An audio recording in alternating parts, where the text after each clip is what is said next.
Olá, queridos, sejam bem-vindos ao canal Mistura Vídeos. Se você não é inscrito, quero pedir a você que, por favor, se inscreva no nosso canal. Também clique aí no joinha, deixe seu like, comente nesse vídeo. Sua opinião é muito importante para nós. Meus queridos amigos, dizem por aí que o presidente Jair Bolsonaro não fez nada, mas os números que você vai ouvir agora neste vídeo são números que provam o contrário. Realmente, Bolsonaro fez muito mais do que Lula e Dilma em todo o seu tempo de governo dessa esquerda nojenta aí. Confere aí, Alexandre Garcia analisa e enumera os números dos grandes feitos de Jair Bolsonaro em apenas 5 meses de governo. Alexandre, bom dia. Bom dia, Raíssa. Bom dia, Carolina. Bom dia. Vamos começar aqui com o presidente Bolsonaro, que novamente foi à Câmara dos Deputados para entregar um projeto na área do trânsito. Eu vi uma diferença dessa vez, viu, Alexandre? Dessa vez ele foi de carro, não foi a pé, né? Pois é. E aí, o assunto era trânsito. A gente pensa mais em carro do que a pé, quando deveria cuidar mais do pedestre, essa que é a verdade. Agora, como diz um jornalista amigo meu, o Rodrigo Fernandes, diz que nunca viu um presidente ir tanto no Congresso Nacional como o Bolsonaro em 5 meses, né? Comparando 5 meses dos outros. Foi bem menos. Mas, enfim, ele quis enfatizar as mudanças, havia prometido aos profissionais da estrada, né? Atende principalmente quem ganha pão no asfalto, né? Subindo o número de pontos para perder a carteira por ano, passa de 20 para 40, aumenta o prazo de validade, eu acho muito importante essa parte, aumenta o prazo de validade da carteira de motorista, da carta, como se diz aí em São Paulo, para 10 anos e para o idoso para 5 anos. Eu estou vendo aqui a minha, né, que eu renovei em 2016, teria que renovar em dezembro de 2019, já estava na minha agenda aqui. Então eu ganhei mais 2 anos para perder 2 dias, 3 dias na renovação dessa carteira. Atende também as pessoas com menos recursos, né, que estão com a criança no carro, sem maiores informações. O carro é um meio de transporte essencial, de gente que não tem meio de transporte. Há advertência, mas não há multa, né? Além do que, dá uma regulada aí nos faróis, né? Em estrada de verdade, não precisa o farol luz baixa. Agora, nas estradas de mentirinha que temos por aqui, que tem via que vai e via que vem, o carro passa meio metro do outro que vem em sentido contrário, aí precisa sim sinalizar mesmo durante o dia com os faróis. O relator da reforma da Previdência fez uma reclamação dizendo que Bolsonaro não estava dando bola para uma reunião lá, um seminário sobre Previdência, e sim para o trânsito. O fato é que Paulo Guedes estava lá e ficou mais um tempão de discussão com os deputados, né? Há uma movimentação muito grande nessa relação do governo com a reforma da Previdência. E logo depois, né, vai vir uma reforma tributária, os pilares, isso é importante, né? Os pilares dessa reforma tributária, a vontade do governo é a seguinte: folha de pagamento totalmente desonerada, de tudo, né? Para que a pessoa, tendo um empregado, não pague por 2, que aí a pessoa vai poder ter 2 empregados e pagar por 2.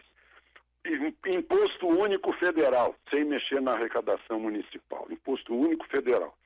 E uma correção de imposto de renda à pessoa jurídica baixando para uns 20% de carga fiscal, né? Sendo que na pessoa física uma equidade maior, uma justiça maior em relação a quem ganha menos, né? E em relação a quem ganha mais. Enfim, foi um dia bem movimentado. Bom, Alexandre, vamos tentar fazer então um balanço sobre esses primeiros 5 meses de governo Bolsonaro, na sua avaliação? Pois é, parece uma maluquice, não para nunca, né? Hoje ele vai, a divisa entre Goiás e Mato Grosso, né? Eu quase que disse fronteira, porque eu li num jornal hoje chamando de fronteira, né? A divisa entre Goiás e Mato Grosso são projetos dos 2 governadores, o governador de Goiás e do Mato Grosso, para juntar os 2 juntos pelo Araguaia. Ele vai lá e vai ouvir até um show do Chitãozinho. Depois à noite ainda vai ao jogo de Brasília e Catar, no estádio Mané Garrincha. No dia seguinte vai à Argentina, né?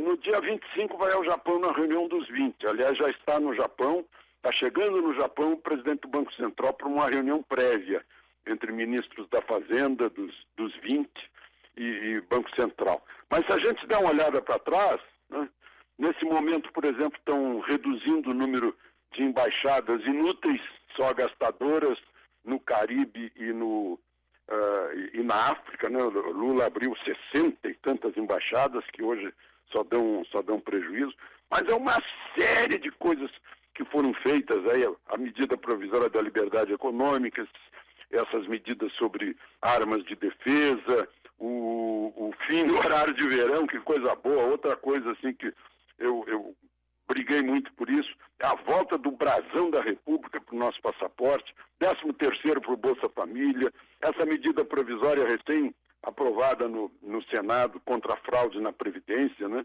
Incrível que 12 senadores tenham votado pela fraude. A redução do número de ministérios para 22, o corte de 21 mil cargos de confiança, os leilões em 12 aeroportos, 4 terminais portuários, um trecho grande da ferrovia Norte-Sul, esse pacote anticrime, o reforço da Lava Jato, campanhas humanitárias aí pegando adolescentes sobre mutilação e suicídio, né? A dispensa do visto para países importantes aí que já aumentou o afluxo do turismo estrangeiro no Brasil, a independência do Banco Central e esse monte de entrevista. Eu acho que em 5 meses nenhum presidente de toda a história do Brasil falou tanto com jornalistas, com tantos jornalistas. Só nesse café da manhã de quinta-feira, mais de 100 jornalistas. Fora as entrevistas que a gente tem visto aí. Ontem foi Ratinho, Luciana Gimenez, o Danilo Gentili, entrevista no outro domingo para a Record, Silvio Santos. Enfim, uma atividade que, enfim, compatível também com a idade dele e com a origem, né? Ele era paraquedista. Paraquedista é de uma atividade incrível. Era mais ou menos isso que eu queria lembrar, sim, porque já se passaram 5 meses e continua aí um grande número de atividades pela frente.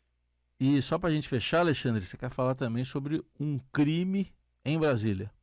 Pois é, eu queria falar, não queria entrar nisso, mas parece que não se está dando conta da gravidade do que aconteceu aqui em Brasília com 2 crianças, praticada por 2 mulheres, né? As mulheres viviam juntas